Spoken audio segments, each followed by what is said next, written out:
that stats for losers, man. I don't get involved in that stuff. But Angel Rashad Milligan rolling out. That's a good question. Brandon, Yeah, you want one quick question? we can't ask Rashad a question. Rashad. Michael, go ahead. Hey, what's going on, guys? Mike Sapanera with Billboard. My question is for Paige and AO as well. What would you guys pick as the song of the summer if you had to pick one heading into the season? What was the question? What would you predict as your song of the summer heading into the season?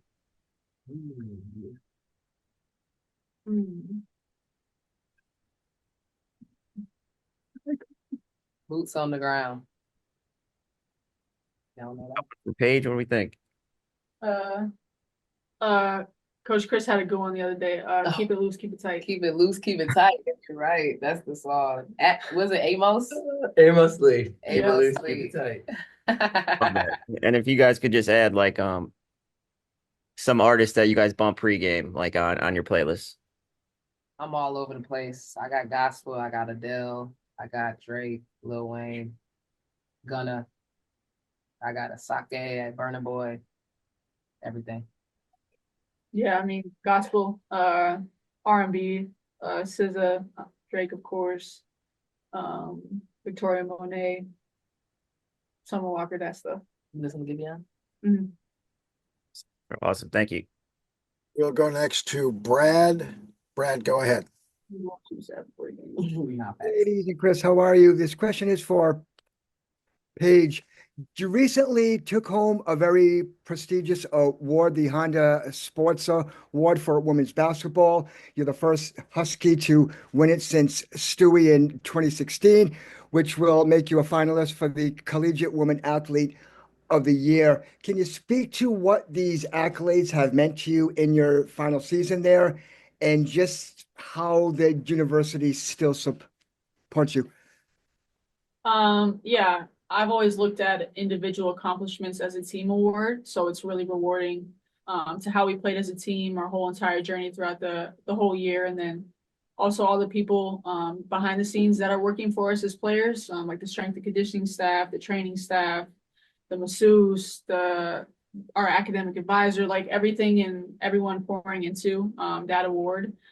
So it's been cool to have that and to share that amongst others. And then, I mean, the coaching staff is the reason that there's sustained greatness at UConn. What they've built throughout the entire year, their standard of excellence and their professionalism, it just makes success sustainable. I thank you, Paige, and good luck. All right, we'll turn next to Christian. Christian, go ahead. Good afternoon. I have two questions. My first question is for Paige. I have a follow-up for Arike. Paige, you did a wonderful interview with Time Magazine. You talked about a lot of things, how you got into basketball and, Candace Parker being one of your idols. But you also talked about how Black women in sports are undercovered. And I thought that was really important that you took time to actually mention that. Why was that important for you to speak about that? Yeah, I've had a beautiful upbringing of a lot of people, a mixed family. But I've had very influential Black women in my life, very influential Black teammates in my life. And you see it every single day, the imbalance of coverage, and inequalities that exist within the world. And I feel like I have a large platform, so be able to use that for good, and share the light amongst others is extremely important to me. Thank you, Paige. And then follow up for Arike. As being the veteran on this team, where do you see this team going this year? What are your goals for the team as a whole? To be better than last year. I mean, that's really always been a goal of mine. And I know as a team is you don't want to be in the same place as you were the year before. So I know that won't happen, but the main goal is to be better than last year and to be our best selves. If we all give 100% and we lose every game, I mean, I don't think that will happen, but that's just like, at least we're giving our all. So just to end the year with no regrets and just go all out, all 40 games, but definitely better than last year, better season than last year. Thank you. All right, we will turn to Aya. Aya, go ahead. Hey guys, it's Aya Abdeen for Balls Life. How you guys are doing today? Good, how are you? Doing pretty well. So I have a quick question for all three of you guys, building off of the last question. So where do you guys see yourselves as like in terms of like the team chemistry and especially how you guys are progressing through training camp? Yeah, I think we're trying not to skip any steps, and we're talking a lot about the balance of patience, and that goes to talk about our connections on and off the floor and our relationships, to have patience, because those, you don't want to force anything. Those are going to grow over time, and at the same time having urgency. So trying to create situations and to be really intentional about fostering that connection. So it's always a balance, but I'm super encouraged about this team and the way they're treating each other and respect each other and how it's all coming together early. Thank you. All right, we'll go next to Jim Conlon. Jim, go ahead.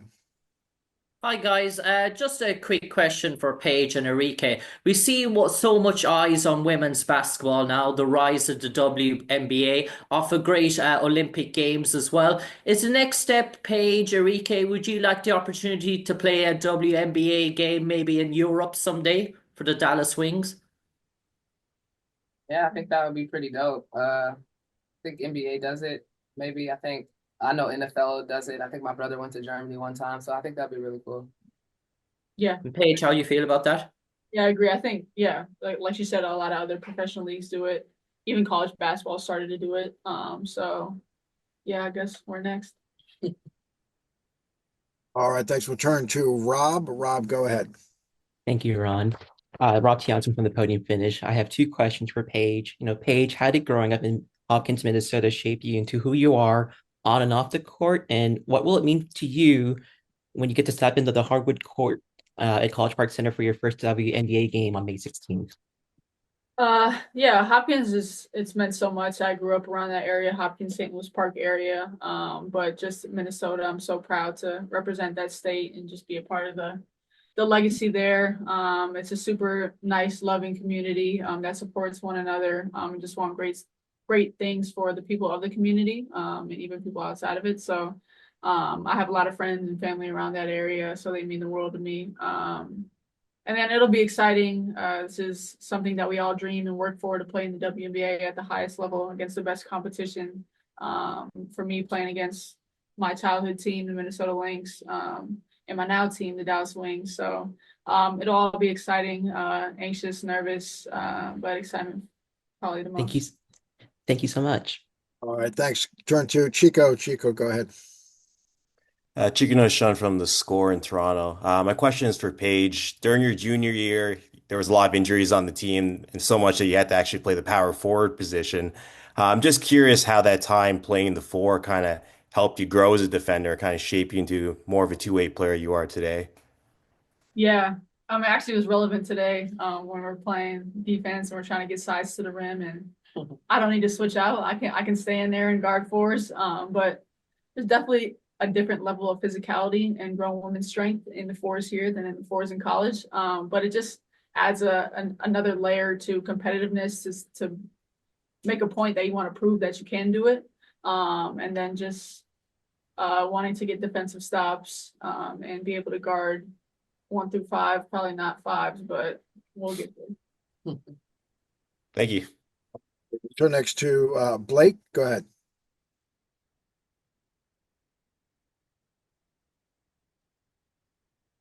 Blake, your hand is raised. Do you have a question? All right, we're going to turn to I'm here. All right, go ahead, Blake. How do you? This is for Paige. This is Blake Spadaro from Blake's Take and W Swish. How do you think you'll handle the transition from college to the pros, and what do you think will be the biggest adjustment? Yeah, I'm learning every single day. And it's something that I'm going to adjust to and handle every single practice, every single game. So to lean on the coaches, my teammates around me for guidance and help on how to handle it. And then the biggest adjustment is the pace and the level of physicality. And a follow-up for Arike, how do you think the team's chemistry and cohesion will impact the team's performance on the court? Team chemistry is definitely important. I think the championship teams, you see they have a good chemistry, a good relationship. They just vibe well together. So I'm happy about, what we built so far in training camp. Obviously it's still a long season and we're still getting to know each other, but we're taking a lot of good steps in the right direction. Thank you. And thanks. Go to Navsarat. Navsarat, you're up. Hey, Sierra Sohi from The Ringer. Excuse me. This question's for Coach. Just following up on, Paige being able to defend multiple positions. You also have Dejanay Carrington on your team, and I feel like Isaiah, JJ, they can also cover a lot of ground. I'm curious if we can anticipate some unique defensive combinations from you. We've got all sorts of tools on this roster. I'm super excited about the versatility on both sides of the ball. So for sure, you can look for some different things on both sides of the ball.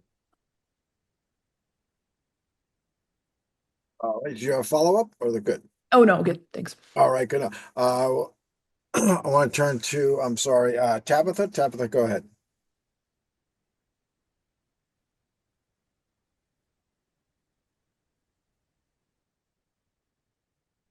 All right, Jordan. Jordan, you're up. Hello again, ladies. So this is a kind of an off the court question. So obviously we're looking forward to you guys playing together, but we're also looking forward to the fits. We know Arike be coming through with the tunnel fits. So I kind of just wanted to ask both Arike and Paige, just your typical style when you picking out your outfits and getting ready to enter the arena. Arike got big drip. I don't know yet. I honestly kind of just want to chill, but we're gonna see. I feel you. It's a lot of pressure to put on every single day. It's a task. I know one participant was having difficulty Sorry, Ron. with the raised hands and has texted a question. Dorothy, one there in your market in Dallas, asked, with more eyes than ever on the W, expansion teams in play, etc., what is the biggest message you want to get across to the public about the WNBA and the state of the product? So we'll give that to you, Arike and Paige and Chris.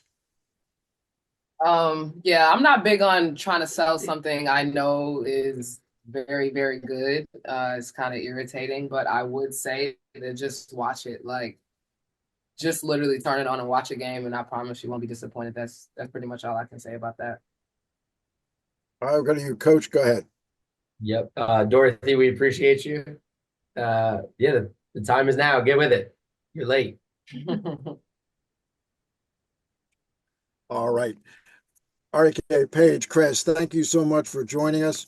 Best of luck this year. We will see you all down the road. Thanks, everybody. To our media, thank you. And we'll see you in just a little bit for the Las Vegas Aces. That's for losers, man. I don't get involved in that stuff, but. And Rashad Milligan rolling out. That's a good question. Brandon, you want one quick question? We can't ask Rashad a question. Hey, Rashad.